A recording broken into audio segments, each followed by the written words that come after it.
హైదరాబాద్ కు చెందిన యూట్యూబర్ వెంకట్రెడ్డికి విజయనగరం జిల్లా బొబ్బిలి కోర్టు రిమాండ్ విధించింది. కూటమి నేతలపై తప్పుడు పోస్టులు పెడుతున్నారు అన్న కేసులో వెంకట్రెడ్డిని పోలీసులు అదుపులోకి తీసుకుని కోర్టులో హాజరుపరిచారు. కోర్టు రిమాండ్ విధించడంతో వెంకట్రెడ్డిని బొబ్బిలి సబ్ జైలుకు తరలించారు.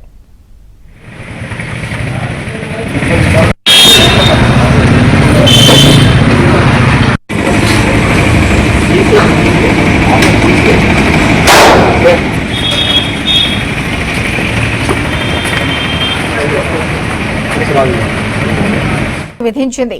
కూటమి నేతలపై తప్పుడు పోస్టులు పెడుతున్నారు అన్న కేసులో వెంకట్రెడ్డిని పోలీసులు అదుపులోకి తీసుకుని కోర్టులో హాజరుపరిచారు. కోర్టు రిమాండ్ విధించడంతో వెంకట్రెడ్డిని బొబ్బిలి సబ్ జైలుకు తరలించారు.